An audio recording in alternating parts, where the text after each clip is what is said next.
નમસ્કાર, આપનું હાર્દિક સ્વાગત છે એજ્યુકેશન ગુજરાત ચેનલમાં. આજે આપણે ધોરણ 7માના ગુજરાતી વિષયનું ચેપ્ટર 7 હરી ઘરે આવો ને આ પાઠનું સ્વાધ્યાય પોથીનું સંપૂર્ણ સોલ્યુશન વિડીયો માધ્યમ શીખવાના છીએ. ચેનલ પર નવા આવ્યો ચેનલ સબસ્ક્રાઈબ કરો, વિડીયો ગમે લાઈક શેર કરજો. આગળના દરેક પાઠ આપણે પ્લેલિસ્ટ ઉપલબ્ધ છે. સ્ટાન્ડર્ડ 7 ગુજરાતી સ્વાધ્યાય પોથી સોલ્યુશન પ્લેલિસ્ટ ઓપ્શનમાં જઈ ચેક કરી શકો છો. પ્રશ્ન પહેલો છે, નીચેના દરેક પ્રશ્નના ઉત્તર માટે આપેલા વિકલ્પમાંથી સાચો વિકલ્પ શોધી તેનો ક્રમ અક્ષર પ્રશ્ન સામે આપેલા બોક્સમાં લખવાનો છે. પહેલો પ્રશ્ન, ઉતારા દેશું ઓરડા ઘરે આવો ને પંક્તિનો શો અર્થ થાય છે? તેનો જવાબ છે ઓપ્શન બી, રોકવા માટે ઓરડો આપીશું અમારા ઘરે પધારો. બીજો પ્રશ્ન, દાંતણ દેશું દાડમડી ઘરે આવો ને પંક્તિનો શો અર્થ થાય છે? તેનો જવાબ છે ઓપ્શન સી, દાંતણ કરવા દાડમની કુમળી ડાળી આપીશું. ત્રીજો પ્રશ્ન, ભોજન દેશું લાપસી ઘરે આવો ને પંક્તિનો શો અર્થ થાય છે? તેનો જવાબ છે ઓપ્શન એ, ભોજનમાં લાપસી આપીશું ઘરે આવો ને. ચોથો પ્રશ્ન, રમત દેશું સોગટી ઘરે આવો ને પંક્તિનો શો અર્થ થાય છે? તેનો જવાબ છે મનોરંજન માટે સોગટાબાજીની રમત આપીશું. પ્રશ્ન બીજો, કૌંસમાંથી યોગ્ય શબ્દ પસંદ કરી કાવ્ય પંક્તિઓ પૂર્ણ કરવાની છે. પહેલું, ખાલી જગ્યા પતરાવું ફૂલ વાલમ ઘરે આવો ને તો આંગણી આવશે એમાં. બીજી ખાલી કે દેશું ખાલી જગ્યાના મોલ મારે ઘરે આવો ને તો ત્યાં આવશે મેળી. ત્રીજું, દેશું કાંબ મારે ઘરે આવો ને તો આવશે કરણી. ચોથું, દેશું ખાલી જગ્યાના નીર મારે ઘરે આવો ને તો જમનાજીના. પાંચમું, દેશું ખાલી જગ્યા કંસાર મારે ઘરે આવો ને તો સાકરીઓ. છઠ્ઠું, દેશું ખાલી જગ્યાની જોડ મારે ઘરે આવો ને તો પાસાની. સાતમું, દેશું ખાલી જગ્યા ખાટ મારે ઘરે આવો ને તો આવશે હિંડોળા. પ્રશ્ન ત્રીજો, નીચેના પ્રશ્નો ઉત્તર એક એક વાક્યમાં લખો. પહેલું, વાલમના સ્વાગત માટે શું કરવામાં આવશે? તેનો જવાબ છે વાલમના સ્વાગત માટે શેરીને વળાવીને સજ્જ કરાવી આવશે તથા આંગણીએ ફૂલો પાથરવામાં આવશે. બીજો પ્રશ્ન, મહેમાનને દાંતણ માટે શું આપવામાં આવશે? તેનો જવાબ છે મહેમાનને દાંતણ માટે દાડમની અને કરણની કુમળી ડાળી આપવામાં આવશે. ત્રીજો પ્રશ્ન, નાવણ માટે જમનાજીના નીર આપવાનું શા માટે કહ્યું હશે? તેનો જવાબ છે જમનાજીના નીરને ખૂબ જ પવિત્ર અને પાવનકારી માનવામાં આવે છે, તેથી નાવણ માટે જમનાજીના નીર આપવાનું કહ્યું હશે. ચોથો પ્રશ્ન, મહેમાનને ભોજનમાં શું આપવામાં આવશે? તેનો જવાબ છે મહેમાનને ભોજનમાં લાપસી અને સાકરીઓ કંસાર આપવામાં આવશે. પાંચમો પ્રશ્ન, મહેમાનને સૂવા માટે શું આપવામાં આવશે? તેનો જવાબ છે મહેમાનને સૂવા માટે ખાટલો અને હિંડોળા કાટ આપવામાં આવશે. ચોથો પ્રશ્ન, નીચેના પ્રશ્નોના ઉત્તર 2-3 વાક્યમાં લખો. પહેલું, તમને આ ગીતની કઈ બાબત સ્પર્શી ગઈ અને કેમ? તેનો જવાબ છે મને આ ગીતમાં મહેમાનના સ્વાગતમાં જે તૈયારી કરવાનું દર્શાવવામાં આવ્યું છે તે બાબત સ્પર્શી ગઈ, કારણ કે આપણા શાસ્ત્રોમાં કહેવામાં આવ્યું છે કે મહેમાન ભગવાન બરાબર હોય છે, તેમનું યોગ્ય સ્વાગત કરવું જોઈએ. બીજો પ્રશ્ન, વાલમ આવ્યા પછી તેમની કઈ કઈ બાબત આગતા સ્વાગતા થશે?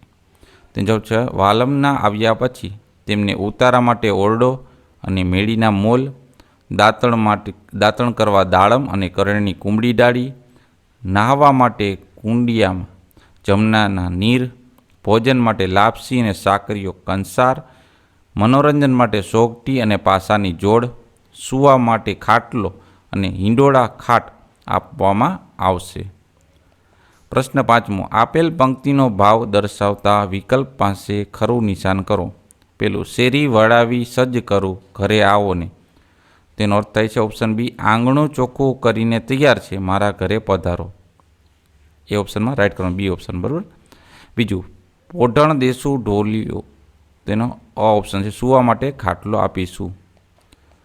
છઠ્ઠો પ્રશ્ન, આપેલ કાવ્ય પંક્તિઓ આડાવડી થઈ ગઈ છે અને યોગ્ય ક્રમમાં ગોઠવી ફરીથી લખો. તો પહેલી પંક્તિ આ રીતના થશે, ભોજન દેશું લાપસી ઘરે આવો ને અલ્પવિરામ, દેશું સાકરીઓ કંસાર અલ્પવિરામ, મારે ઘરે આવો ને પૂર્ણવિરામ. બીજું, દાંતણ દેશું દાળમડી ઘરે આવો ને અલ્પવિરામ, દેશું કરણી કાંબ અલ્પવિરામ, મારે ઘરે આવો ને. પ્રશ્ન 7મો છે, લીટી દોરેલા શબ્દોની જગ્યાએ યોગ્ય શબ્દ વાપરી ફકરો લખો. ત્યારબાદ તે શબ્દોને સ્થાને તમારી બોલીમાં વપરાતા શબ્દો વાપરીને ફકરો ફરીથી લખો. તો ફકરો આ રીતના છે. અમારા સાબ, સાબ એટલે કે સાહેબ. આયા, આયા એટલે આવ્યા. નહોતા, નો હતા. અમે વિચારેલું કે સાહેબ આઈ, આઈ એટલે આવી. જાય તો ફૂલ દેહું, દેહું એટલે દઈશું. અમે ખૂબ રાહ જોઈ તિયારે, તિયારે એટલે કે ત્યારે, દૂરથી. સાબ, સાબ એટલે સાહેબની ગાડી દેખાઈ.